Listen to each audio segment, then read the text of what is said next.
Well, hello Soulbridge family. So here I am back at it again, making you another video, and this is going to be based a little bit on what we did for previous videos. So I'll kind of touch bases on things that I said before. Part of the ritual that we've been learning is grounding, running your energy, clearing your chakras, clearing energy cords, learning to use energy vortexes, and that gets you up to pretty much intermediate and advanced materials. And so I have saved smudging for this point in time because smudging is a sacred indigenous tradition. So part of my family is Seneca Iroquois, and even when I interact with people from different nations, I find that indigenous nations all practice smudging, and that includes those outside the United States too, and even Tibetans have smudging rituals. So it is pretty much a sacred indigenous tradition, and shamans and energy practitioners like myself utilize the smoke as a conduit. It's a transformer and it's an energy neutralizer. I'm going to be looking at my notes while I'm talking to you because I wrote down so much this time. So depending on what's available in an area where a tribal group or a nation lives, they'll use what's available. So I'm in California, and in the hot areas we have access to white sage. It likes to grow in hot deserty areas. If you don't have access to white sage, then you can use garden sage. That's been used. People also use rosemary or cedar, and lemongrass has also been used to make smudge bundles. I'm not going to be demonstrating how to make smudge bundles, but you basically collect the leaves, smash the leaves with the stems together, and then tightly wrap them with rope, and then hang them to dry, and let that bundle dry like that, and it will be ready for use for smudging when the bundle's dry. The smoke is considered a conduit, a transformer. It's an energy neutralizer. Psychics have even tested this concept and found no fault with what it does. So people who are going into places that they think have spirits, or if you feel that there's something around you that makes you uncomfortable, it is an energy neutralizer, and it does work to clear space. The use of these herbs have the ability to neutralize allergens, dust, and pollution as well, and may even have antimicrobial properties. So smudging, which is putting smoke into the air, has a lot of transformative properties, and that puts it right up there with alchemy, which is something that I did a video on previously. So please go back and look at my previous videos if you've landed on this one, which is a much more advanced topic. As a result, smudging purifies indoor air from these toxins and from lower vibrational energy, and there's a lot more than that. In fact, you don't just do it as if you're spraying Glade in the air, because that's just picking up a can and spraying, and smudging is not the same. So there's a lot of ritual in it, there's a lot of intention. There are even rituals to placement of sage. So it is practiced with indigenous people all around the world. They've learned this method from ancient interactions with wise people and ancient healers, and maybe even extraterrestrials, because the legends are that old.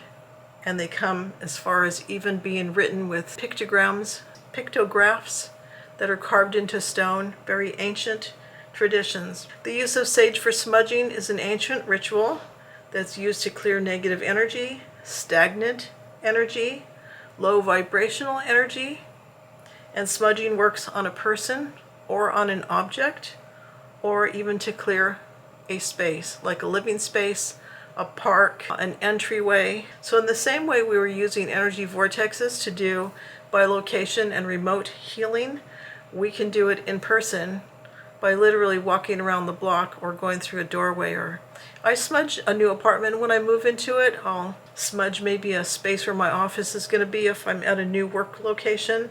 If someone I don't feel comfortable with was in my car, I'll smudge the inside of my car. And very often when I'm doing cleansing or healing on another person, smudging them is an option too. Most Native Americans, when they meet and they're going to have some sort of a circling up and they're going to have some kind of a meeting together, they'll do smudging. They'll smudge each other, or somebody will pass a smudge stick, and we'll practice doing that. Okay, so now you understand a little bit about how it's used. So we could say that it's used as a form of spiritual hygiene. It's like a reset button. It promotes harmony and wellness and peace, and people actually say that when they go into a room that's been smudged, they can feel the difference. Some examples of when you'd use smudging to clear negative energy, or to banish energy, or stuck energy, or heavy energy that's lingering in an environment. If there was an argument or illness or stressful events after some big social activity, after some sort of confrontation, after something negative was happening in that space, and you need to clear that energy out, by all means, smudging helps to clear that energy out. To purify new spaces, as I said, if I'm moving into a house, I'll smudge the inside of the house and the yard, and sometimes the neighborhood around it too. And also energetic imprints from previous occupants, and that includes ghosts or people who have crossed over but might still have a propensity to want to drop in and say hi or hang around. Smudging, just to get rid of all that old stuff, right? It's kind of like bleaching, but in a spiritual sense. To enhance mindfulness and focus, smudging helps to reduce stress and anxiety, to promote calm, to create a grounded mood. It's frequently used before meditation or yoga. In some religions, they burn incense. You can say that it's transformative. It is a form of alchemy. And so the smoke goes from seen to unseen. It crosses over the veil. It also can carry energy, and it can carry scent, and spirits can smell it. And again, everything that I'm telling you is based on cultural appreciation, spiritual knowledge, and basically I'm not a doctor, and so everything I'm saying is from an energy healer's perspective, and you can consider this my own educated opinion. I always have to say that as a disclaimer. Okay, so it's also used to cleanse and purify objects such as crystals that are newly purchased, and also when you're purchasing secondhand items, because sometimes those could come with energy attachments, so it's good to smudge those items also. And for spiritual protection, so let's say that you did bring something home that has something attached to it. Smudging protects your environment.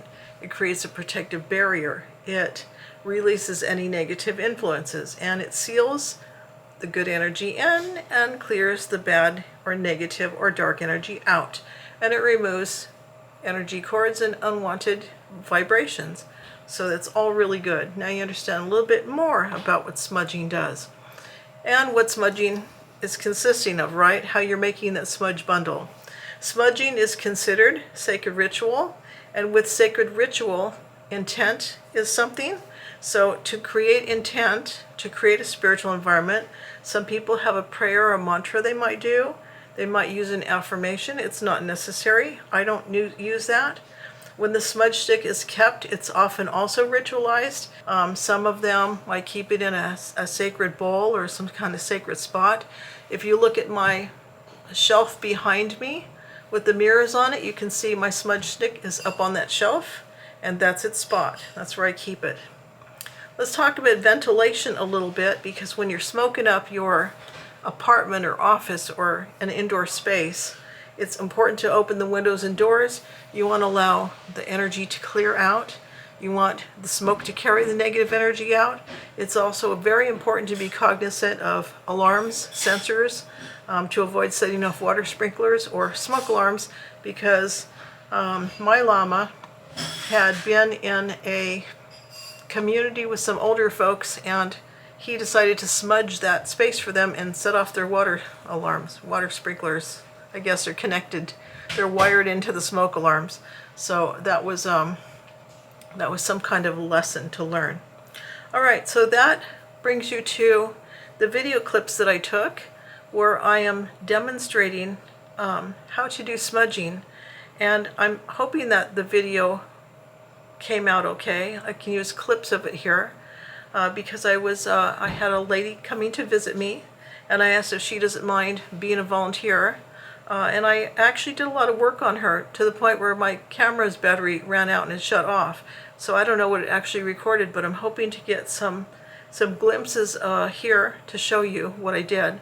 So I set the camera on the sink area, and from the kitchen I had her sit down.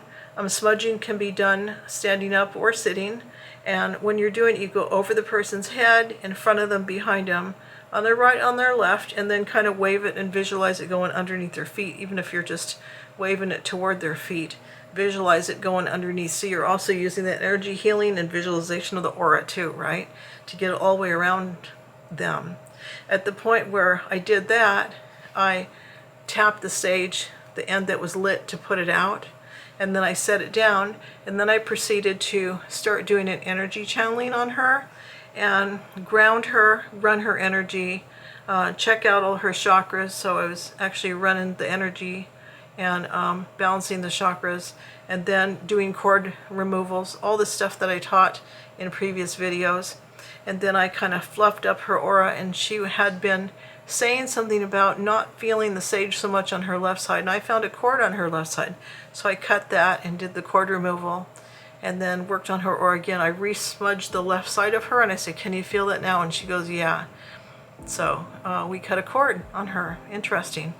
And then I also felt like the energy on her left side was a lot more slowed down. Could have been because of that cord.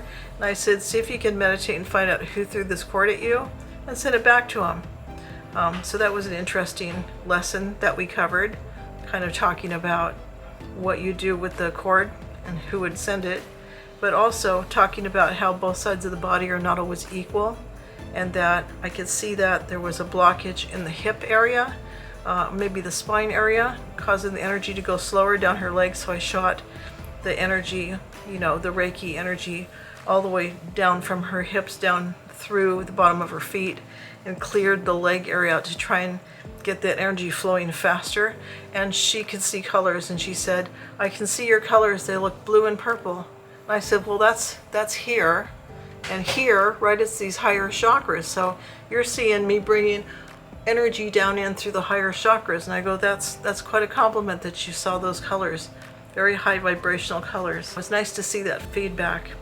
So that is the basics of smudging, and I hope this video has been useful. If you please go to soulbridgeholistics.com and look for the link for getting smudging supplies, and I am an Amazon affiliate. I will be able to give you a link to where to find supplies for smudging. They have books on smudging too, and all this stuff can be helpful. You'll find that on the About tab on our webpage. And I look forward to seeing you again for the next video. Please like, share, subscribe, and buy me a coffee. There's a link down there in the description as well. We'll see you again.